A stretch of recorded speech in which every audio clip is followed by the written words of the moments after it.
Ayan guys, so dito guys, itong window is Sidula. So itong kabila naman na window is Barangay Clearance.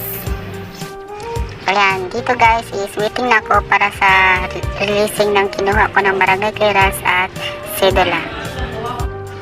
So ito guys, so video muna ako kasi waiting na. Ayan, dito na ako guys sa second floor ng barangay. So waiting ako for signing. Ayan, nakalabas na ako dito guys sa barangay namin. So ayan guys, andito na ako guys sa City Hall ng General Santos. So pupunta na ako guys dito sa loob.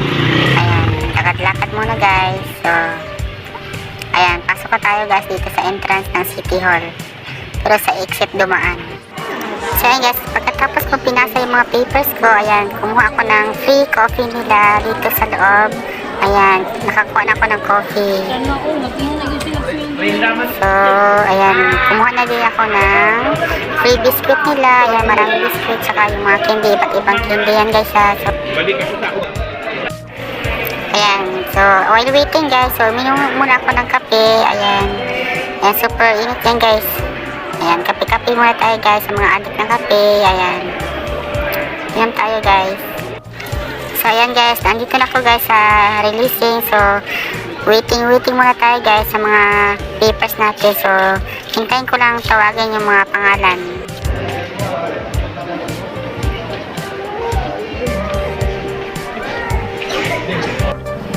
So ayan guys, tapos na tayo.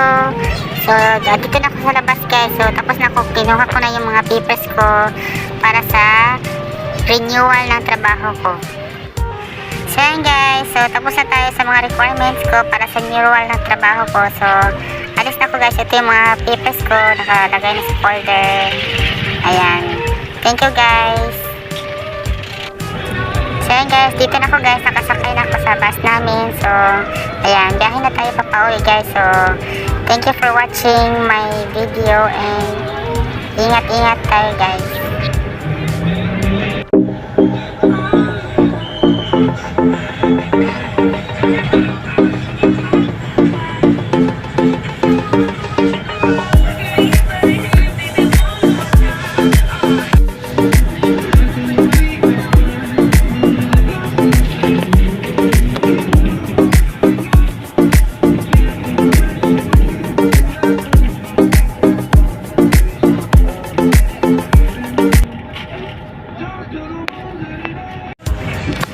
Ayan guys, so malapit ako guys sa bahay namin. Ayan, ayan, biyahe muna ako guys papauwi. Ayan, thank you for watching guys my video and don't forget to subscribe my YouTube channel.